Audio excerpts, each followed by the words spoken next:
Tonight, one story among countless others of a young life taken in Iran's protests. The aunt of a 37-year-old man killed by security forces reveals the added heartbreak of what came next. They had to pay for the bullet that killed their son. Are these the people in power or are they murderers?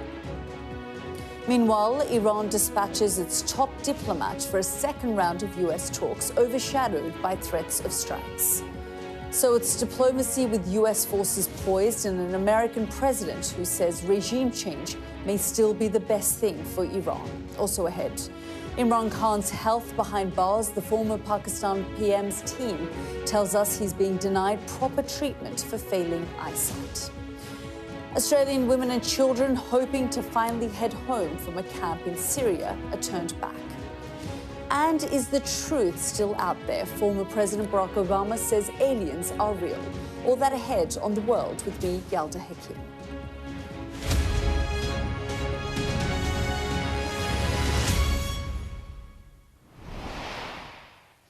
Good evening and welcome to the programme. Ordered to be silent and pay for the bullet that killed their son.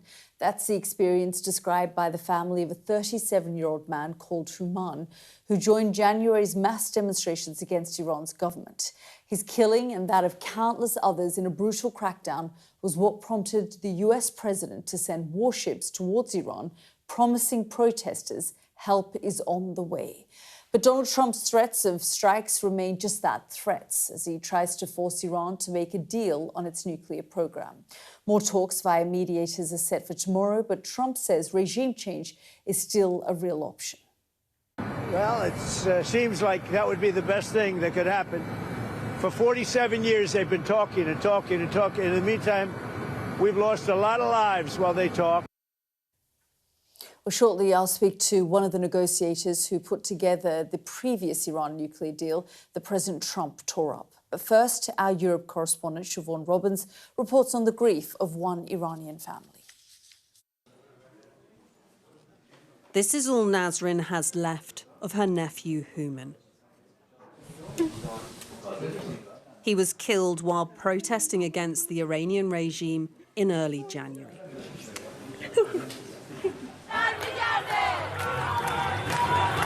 His family say he was shot by government forces during peaceful demonstrations in northern Iran. When they went to collect his body, it had been moved to the city of Rasht, stored with others killed in fatal clashes with the authorities.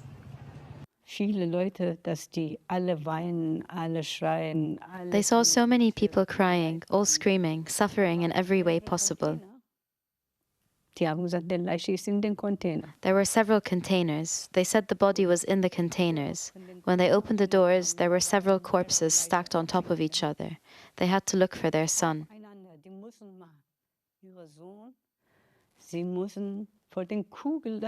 They had to pay for the bullet that killed their son.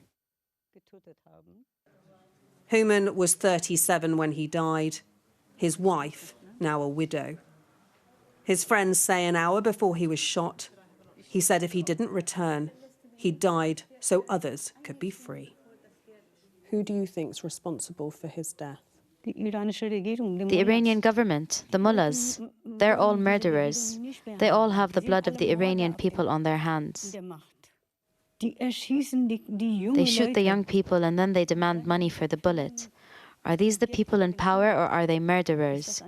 The regime has called the protesters rioters, denied wrongdoing. What's your reaction to how they have responded to these deaths on the streets? How can it be? How can it be? The government must say that so that politicians in the world remain calm. But they're young people, they're academics, they want freedom.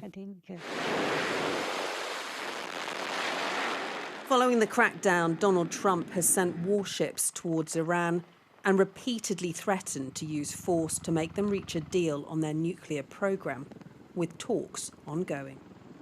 How much hope do you have that Donald Trump might help the situation for the people in Iran?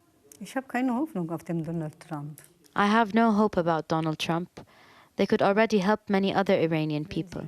They can do sanctions. The people of Iran can get rid of this government, but we need to help them.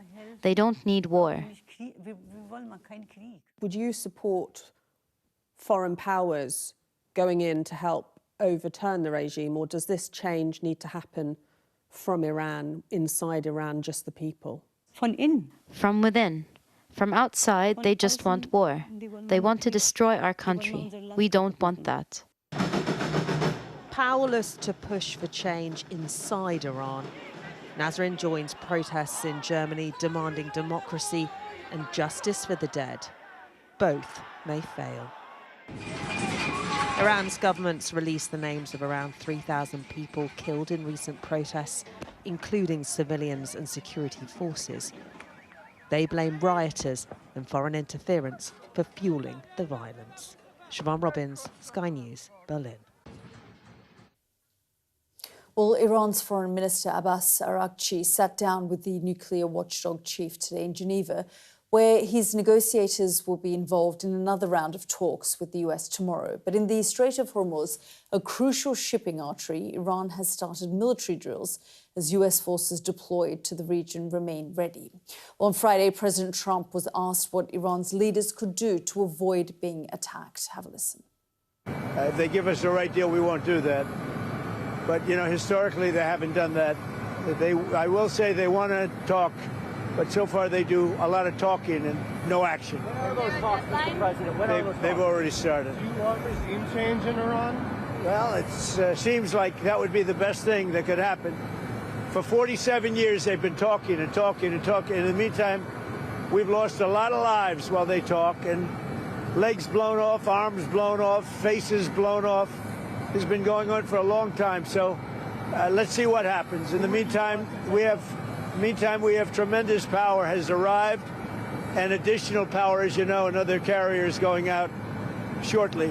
So we'll see it how. If we could get it settled for once and for all, that would be good. That was President Trump there. So what more does Donald Trump want beyond what was agreed in the 2015 Iran nuclear deal, which he walked away from? Well, Ernest J. Moniz was instrumental to that agreement as an architect of the nuclear aspects. He served as US Energy Secretary under President Barack Obama. Thank you so much, Mr. Moniz, for joining us here on the programme. And as we said, you were critical in the technical aspects of the 2015 deal. What do you think both sides will want to get out of this potential new deal? Well, first of all, I think on the Western side, if you like, the IAEA will continue, the International Atomic Energy Agency, the international inspectors will continue to play a central role. But now we need not only to put in place the kinds of very stringent restrictions that we did in 2015, but we also need to somehow overcome the loss of verification that occurred for so many years, and of course, following the military actions.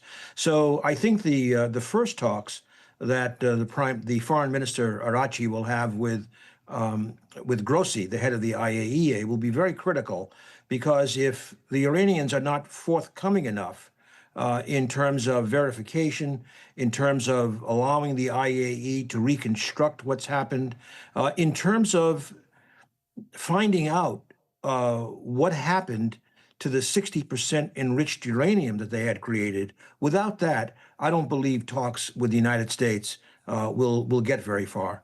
I should also add one very important fact, not often enough said, is that when Iran started enriching to 60% enriched uranium, that actually is enough for direct use in a nuclear weapon. And that is not acknowledged often enough. That's why finding out what happened to that material is absolutely central to what happens now. Just in your dealings, did you find that the Iranians weren't forthcoming, back in 2015 when it came to the verification process? How much of a challenge do you think the United States will find it this time around again? Well, in 2015, it was certainly a challenge, but it was what I would call a trusted challenge, in the sense that the lead negotiator on the nuclear issues for Iran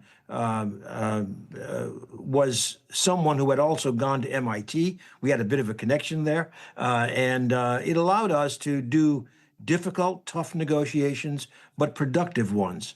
Right now, as I say, there are a lot of very, very difficult questions to answer when the IAEA, in some sense, went blind for a while. And now, of course, we don't really know exactly what destruction was done by the military operations last year.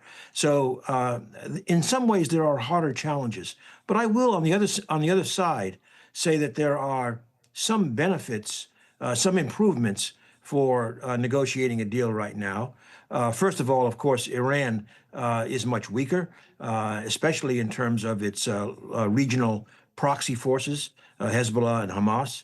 But secondly, in 2015, to be perfectly honest, the Saudis and the Emiratis, to put it mildly, were not very interested in having a deal made. That's changed completely because both countries are really focused on economic growth, which they cannot do as effectively as they like without stability.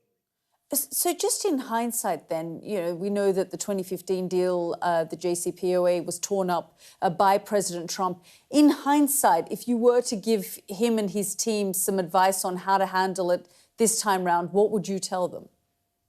Well, the first thing I would say is that the 60% uranium just absolutely has to go. There is no civilian rationale.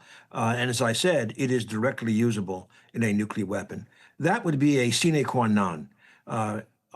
Personally, I would not even discuss the rest until Iran agreed to get rid of that. That's a fairly harsh condition, but I feel very, very strongly about that. Now, in terms of other aspects, a major issue is to what extent Iran will continue enriching.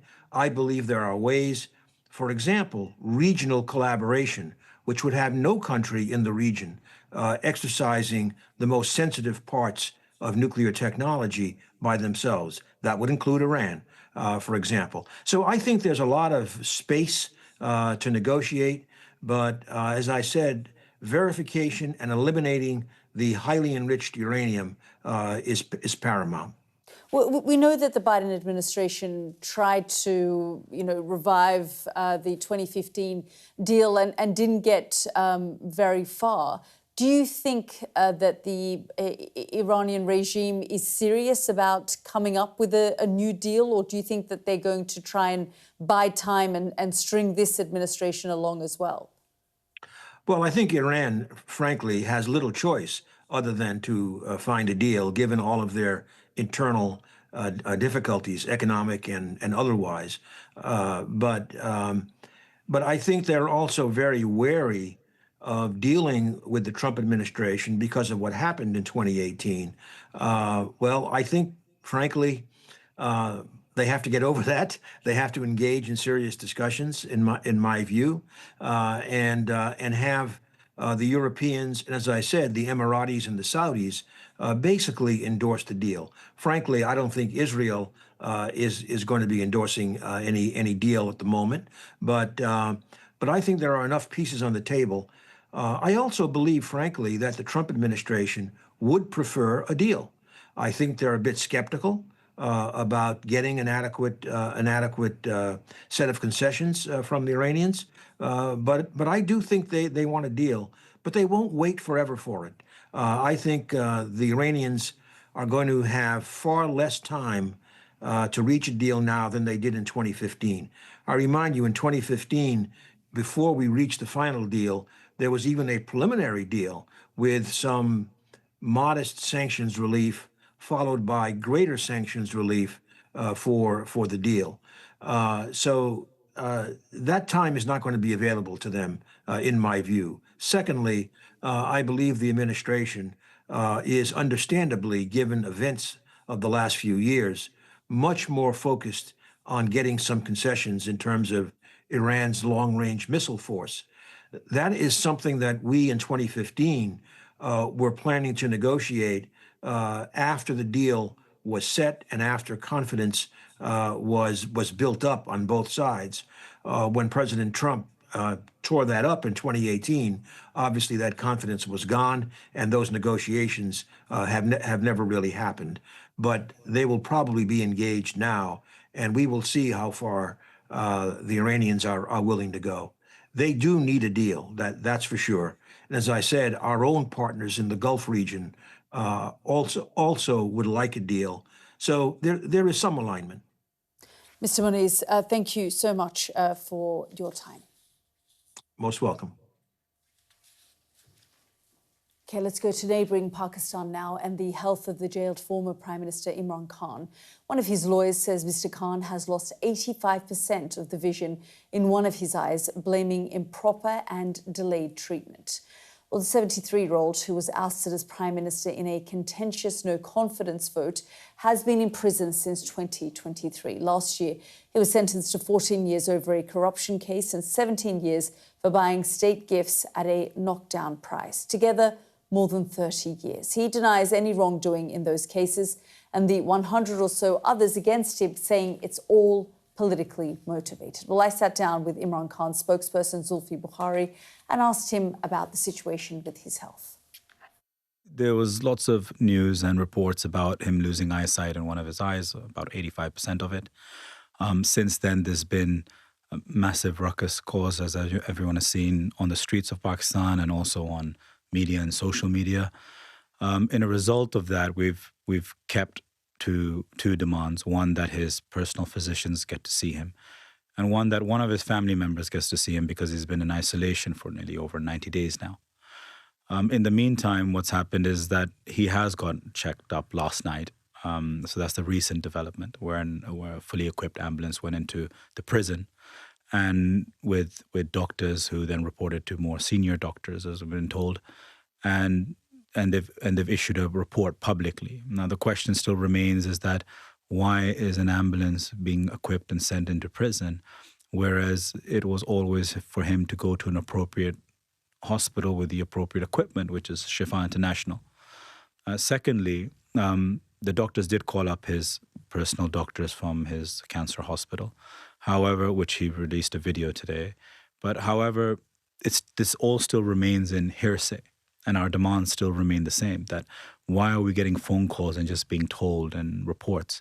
Why is his personal doctor not allowed to be present, or at the very least see him now after they've done the checkup? Same goes for any family member. Like, one family member should be allowed to see him physically. Why is he being kept in secrecy, in isolation? And why is this whole procedure being done in this big secret format, which no one else is allowed to take part in? Does he think then that he's going to come out of jail someday? If you know Imran Khan, he would be thinking that he's not only going to come out of jail one day, he's also going to come out and lead the country the way that it's supposed to be led one day. Do you think he's delusional? No, I think he's always succeeded in whatever he's put his vision towards, whatever he's decided. He's always made it. He's always done it against all odds. And I don't see how this is going to be any different.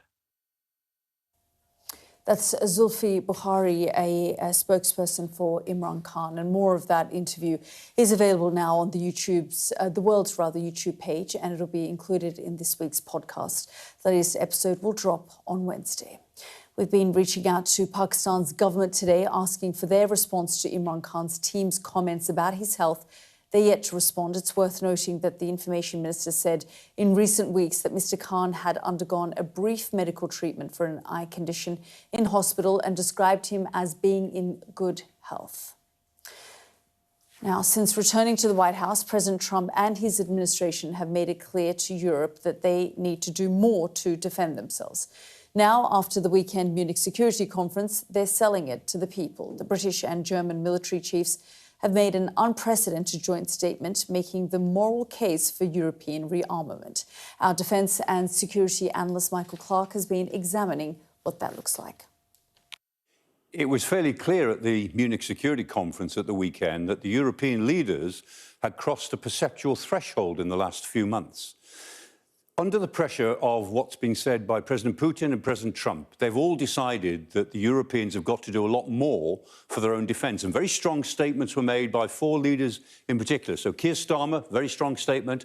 Radoslaw Sikorski, the Foreign Minister of Poland. Boris Pistorius, the Defence Minister of Germany. And Kaja Kallas, the foreign policy leader, foreign policy chief for the European Union. They all said that the Europeans have got to do more quickly than they had imagined in order to prepare to actually fight a war that they thereby hope to deter. Only by being ready to fight can you hope to deter that war that looks as if it's coming our way. And so they were talking about all the things they have to do in terms of extra expenditure, extra preparation, more cooperation and collaboration between them as Europeans without relying so much on the United States. And there are lots of things that have already been put in hand, but obviously not enough. But one of the things that's been put in hand, very interestingly, is the Via Baltica.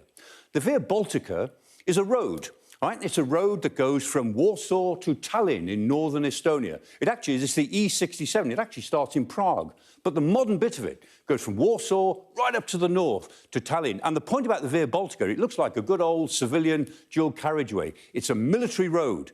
It will take loads of 120, 130 tons, which is a tank transporter with a main battle tank on top of it. It is designed for lots and lots of traffic to go backwards and forwards. It has a 5G network being installed along it so that remote control vehicles, robotic vehicles, can go up and down it. And you can imagine, in a situation of crisis, a whole series of robot vehicles carrying supplies back and forth without the need for drivers, just monitors. That's a really important initiative for the logistical basis of European defence for the future. But it's only one example. Meanwhile, of course, the war in Ukraine goes on, and the technologies of the war in Ukraine, of course, are coming to the rest of us in Europe. So we have to be more prepared, say our leaders, for dealing with drone attack and drone defence. We have to be more prepared for the use of tremendous ammunition stocks, for attrition. All of these things will take time to build up. And the message from all of our leaders is that, in their view, our time is running out. And that message was not only directed towards Presidents Putin and Trump, it was directed to our own public opinion, that European rearmament is no longer just a choice. In their view, it is now a necessity. That was Professor Michael Clark there. You're watching The World with me, Yalda Hakim, still to come on the programme. A fresh appeal from the family of missing Nancy Guthrie as a search for her enters its 3rd week.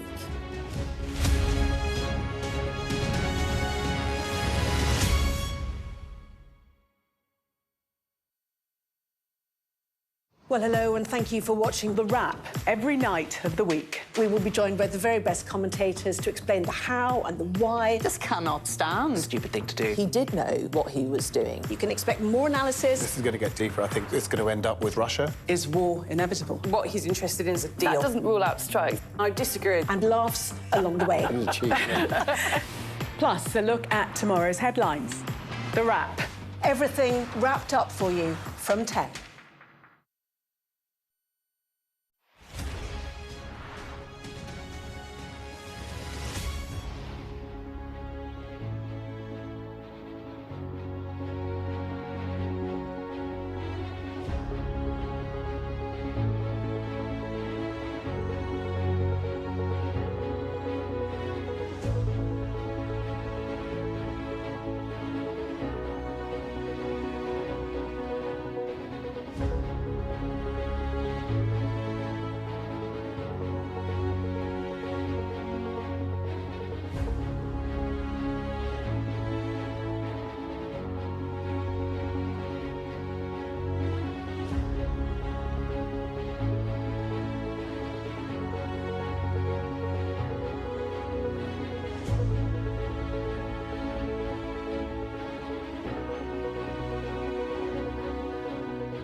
What's the best thing about being a Sky News presenter?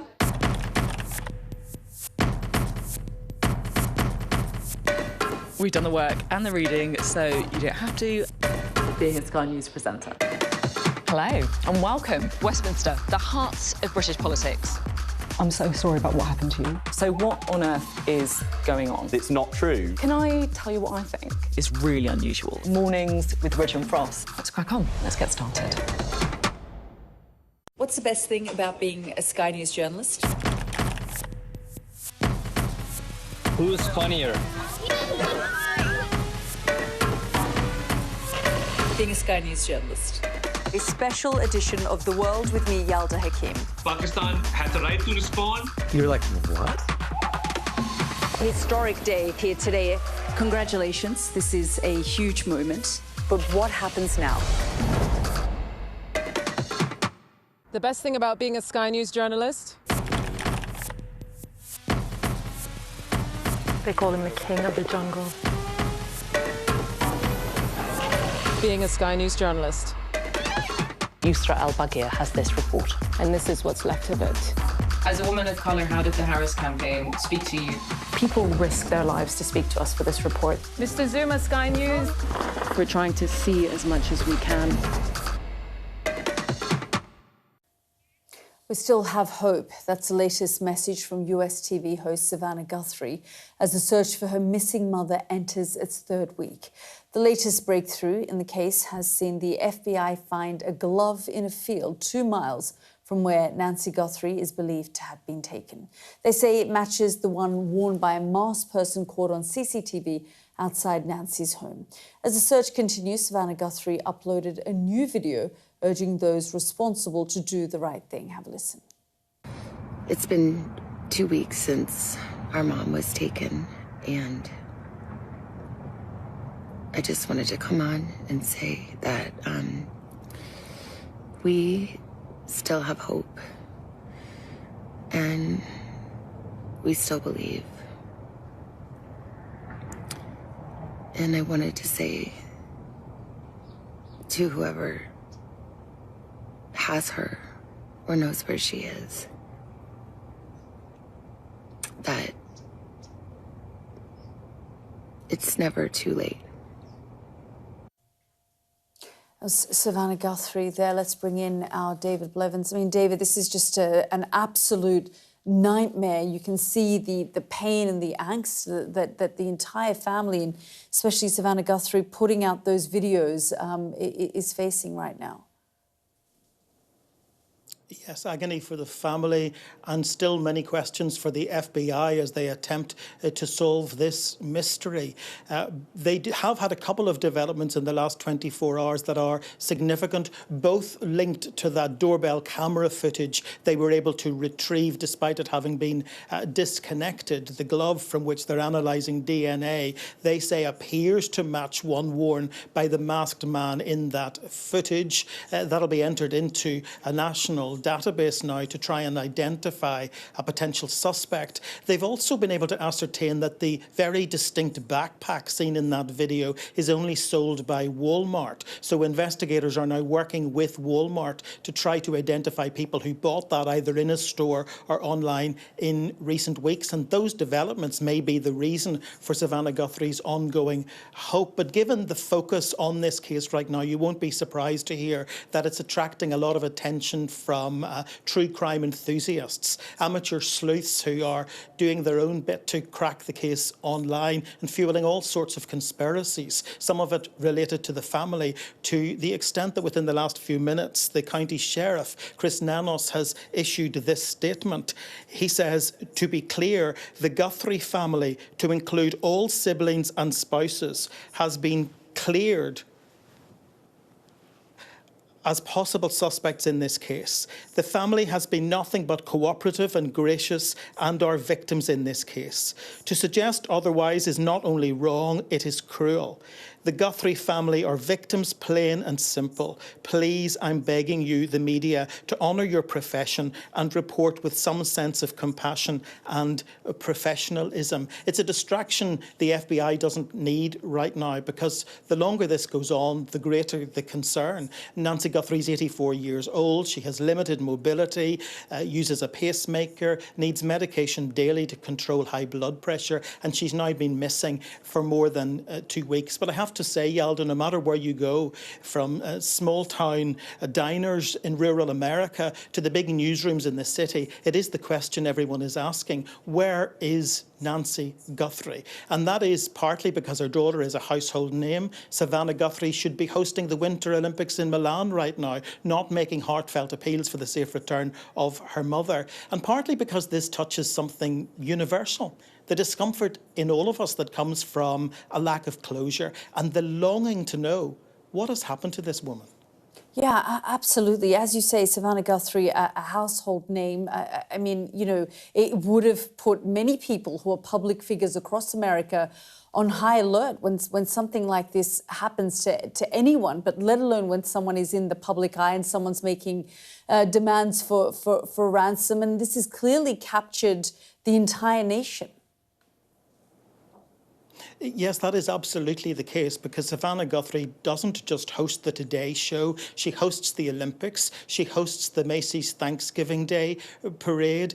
She is a household name, as I say, across America. And they're talking about this even in the corridors of power, even in the White House. President Trump has telephoned her. He has made federal resources available to the family. Even in the last 24 hours, he too has expressed his hope of a positive outcome. But it is now 2 weeks since Nancy Guthrie failed to turn up at church, since police went to her home and found her car, her phone, her purse and spats of blood there. And despite the intense effort that's being put into this investigation, sources close to it say there is still no leading theory.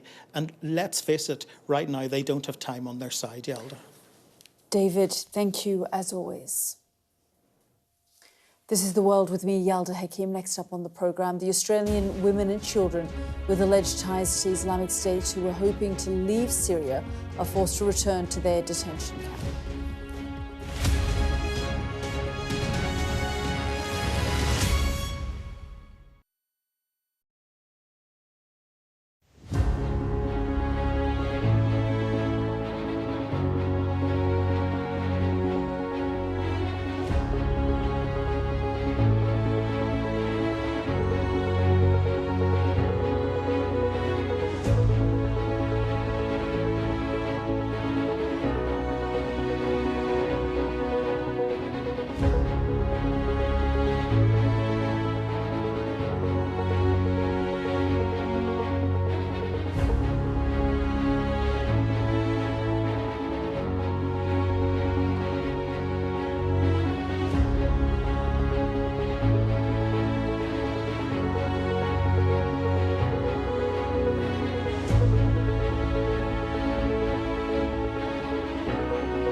The best thing about being a Sky News journalist? I'm going to take you behind the scenes here for Election Night Live. They have gone up and up. Being a Sky News journalist. Ed Conway, Sky News, is anyone going to talk to us? Mortgage rates did go up very sharply during your time in office. Here it is. First off, just the scale of what we're looking at. Our data shows it's been happening. Question is why it hasn't been stopped. Syrian authorities have turned back a group of Australian women and children who had left a camp housing people with alleged ties to Islamic State militants. The group of 34 women and children from 11 families were supposed to travel from Al Roj camp to Damascus and then fly on to Australia. They were contacted an hour after they left the remote camp near the border with Iraq and told by officials the procedures for their departure were not complete and they would not be able to leave. And in just the past few moments, the Australian Prime Minister Anthony Albanese has said that his country will not be taking them back. Well, our special correspondent Alex Crawford visited Al Roj camp in 2024 and spoke to an Australian woman about the conditions there. Have a listen. I am an Australian citizen. My children were born in Australia. My sisters were born in Australia. You know, I have sisters. One of my sisters turned 21 in the camp. The other one's turning 18 next month. That's not something small. That's like a big... And they're not doing well. Anyone who will come into the camp and see these living conditions will say to you that, you know, we don't know how you guys are doing it. At the end of the day, you can have a look. This is what we have protecting us from the rain. The rain comes through the bottom. The wind storms, everything just falls on you. If there's a high risk of fires, obviously, because it's just a bit of material. It's very, very scary. I think that not just the children, but most of the women are being punished for basically a decision that was made on our behalf. So it wasn't even a decision that we made to be here, to be honest with you. And this is the case of most of the women. Well, Syrian government forces took over the similar but larger Al-Hol camp last month after seizing territory previously controlled by Kurdish forces. The UN Refugee Agency says a large number of residents have since left. The fate of those in the camps has been debated for years, with many countries reluctant to take back their citizens. Well, earlier I spoke to Lilav Ahmed from the Kurdish Red Crescent, who was a project manager at Al-Hol camp, and began by asking what her experiences were like there. Have a listen. We had two facilities inside Al-Hol camp. The facilities were primary healthcare centers, as well as we had an operational desk for referring the residents. Basically, we provided healthcare services inside Al-Hol. We had internist, pediatric, gynecology clinics 6 days during the week, and also we have the emergency department 24 hours, 7 days, as well as we had the 6 ambulances for referring the camp residents inside the camp and outside the camp. And in addition to that, we had the psychosocial support sessions inside the centers. And also we had community health sessions for the camp residents inside the facilities as well. Yeah, just tell me a little bit more about the atmosphere inside the camp. In general, you know, the camp residents were ISIS and with a violent mindset. So in general, the security situation was somehow risky and challenging, but there were like in all like kind of safety sometimes, as well as there were a lot of challenges and risk at the same time with unpredictable like acts of violence in general. So talk us through some of those acts of violence, because, of course, as you say, the majority of the people in the camp were part of ISIS, the wives of ISIS members or the children of ISIS members. So it was often very, very hostile. Yeah, actually, for us as KRC, it's been a long time we are working there. We had like a sad accident that happened with some of our staff. That was in January 2022. As I just mentioned, that we had 24 hours, 7 days ambulance for referrals and emergency departments. So one of our paramedics got shot during a night there and was killed inside the whole camp itself. That was like an example of what our staff faced there.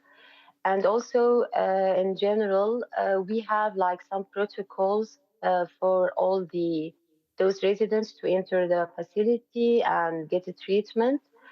For the clinics, there were limited time for each patient, like 7 to 8 minutes. And sometimes a lot of patients came to the facility, so we couldn't let all them, be inside the facility and get treated, unless they had emergency cases. So some of the residents were attacking the staff. They were threatening our staff by killing them. We had such experiences, along all the years that we worked in Al-Hol camp. The sort of stories that you're talking about and the stories we've heard in the past of those who were inside the camp were quite dangerous and a threat to society. Yes, exactly, because, all of them had violent behaviors, and in general, they had this extreme mindset, and they treated even our staff, even though they were providing them with, health care, and they assured their safety in general, but they were treated them violently. Tell me about, the period in which the Syrian security forces came and took over the camp. Yes, as far as I remember, that was in January 19th. And at the last point, we had the 3 ambulances inside the camp. All the others, the other actors inside the camp, they had left.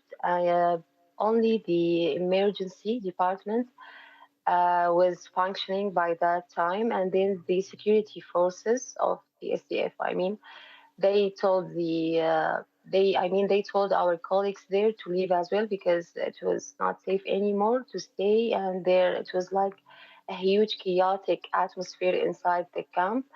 And even our staff, when they left with the security forces along with them.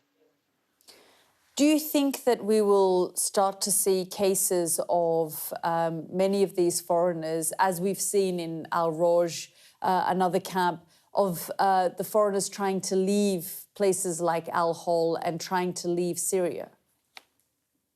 I think already most of them already left. After January 19th, and I forget to mention that also they burned the facilities of us, and they looted everything there. It was completely burned. That was also an act of violence from the camp resident by that time. That was Lilav Ahmed, and we have more of that statement from the Australian government. They've said the Australian government is not and will not repatriate people from Syria. Our security agencies have been monitoring and continuing to monitor the situation in Syria to ensure they're prepared for any Australians seeking to return to Australia. But they said the people in this cohort need to know that if they have committed a crime and if they return to Australia, they will be met with the full force of the law. So that was the Australian government statement there about the group of Australian women who were planning on travelling back to Australia with their children from Al-Roj in Syria. This is The World with me, Yalda Hakim. Still to come on the programme. What's out there? A former US president offers his thoughts on aliens.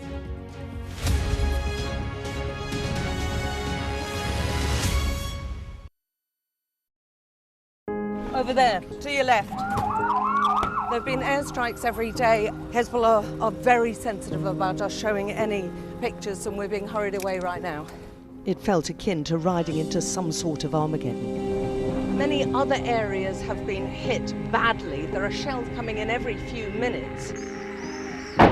Hear that whistle and that crunch? We know that they're coming from the south of the city where there's a column of Russian armoury. I'm Alex Crawford and I'm Sky's special correspondent based in Istanbul. It's trying to hit us. That's it. It got us then. There's a lot of action going on, a lot of heat still. We were the first journalists and the only outsiders to reach the site of the attack several weeks after it happened. We found from the missile. It's very difficult to see what around here could be conceived of as a legitimate military target. Only about half a mile from the Turkish coast, a boat seriously overcrowded. This is one of the most severe viruses in the world. Clearly not had very much to eat at all, a lot of them extremely thin and very frail. Look at that sheet of flames, and that has happened within minutes, and now it's coming from both sides, and it's moving this way. The world's largest falls now down to a trickle in places. I can't imagine how much plastic is lying at the bottom of this huge lake. Oh! Getting up close and personal with a rhino. This is what makes the job so fantastic. Well, hello, and thank you for watching The Wrap. Every night of the week, we will be joined by the very best commentators to explain the how and the why. This cannot stand. Stupid thing to do. He did know what he was doing. You can expect more analysis. This is going to get deeper. I think it's going to end up with Russia. Is war inevitable? What he's interested in is a deal. That doesn't rule out strikes. I disagree. And laughs along the way. Plus, a look at tomorrow's headlines. The Wrap. Everything wrapped up for you from 10. What's the best thing about being a Sky News presenter?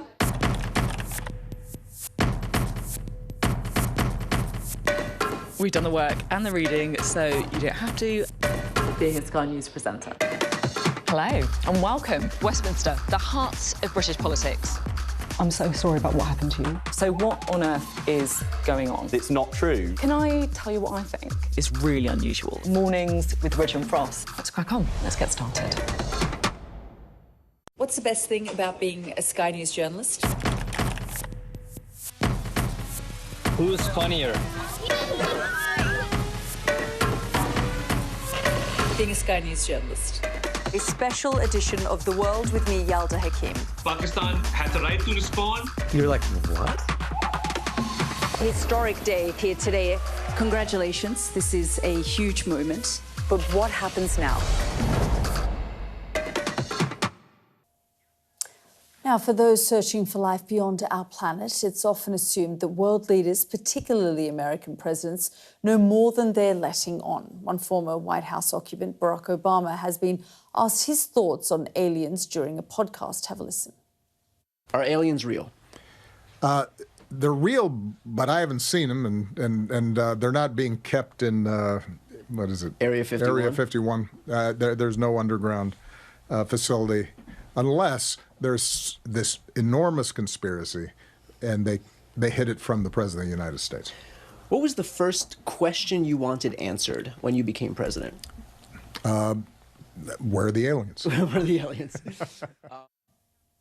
Well, he later clarified his remarks to emphasize that he doesn't think aliens have been to Earth, but he's not the only former president to be asked about it. Here's what Bill Clinton told late-night host Jimmy Kimmel back in 2014.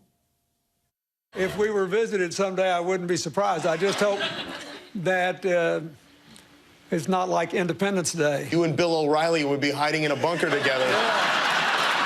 Old Bill O'Reilly, he'd every mean thing he ever said about me. I don't care. Look at that.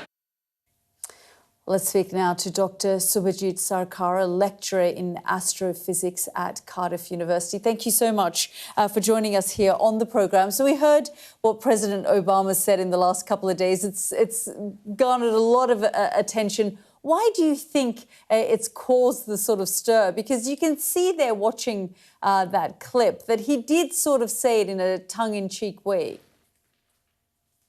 Well, I think whenever the US president, President Obama, US presidents speak on alien life, I think it does obviously make you think, do they know something that we don't? Do they know about aliens at Area 51?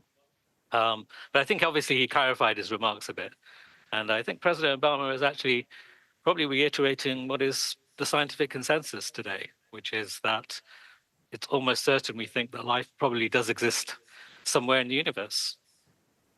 Tell us a bit more about that, because you and your teams have been looking into that, whether there is life beyond our planet, and what form it actually exists in.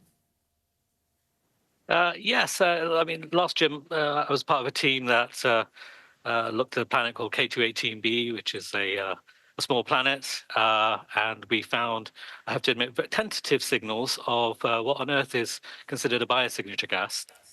That means it's produced by living organisms, at least here on the Earth. Now, we still need to get more data to verify that.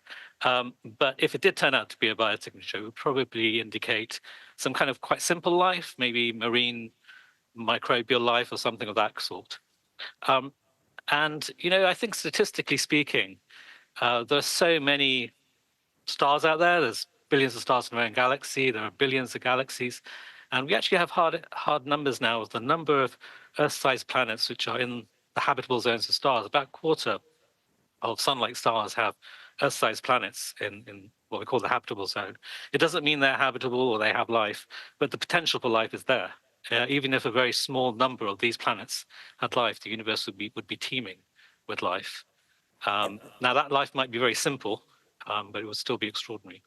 Yeah, and I'm just curious, because this latest study is the closest that you believe that anyone's come to sort of getting a sense of whether there is life out there. You say that more data needs to be collected. What kind of data would be looking at, and how long do you think it will take to gather that kind of data?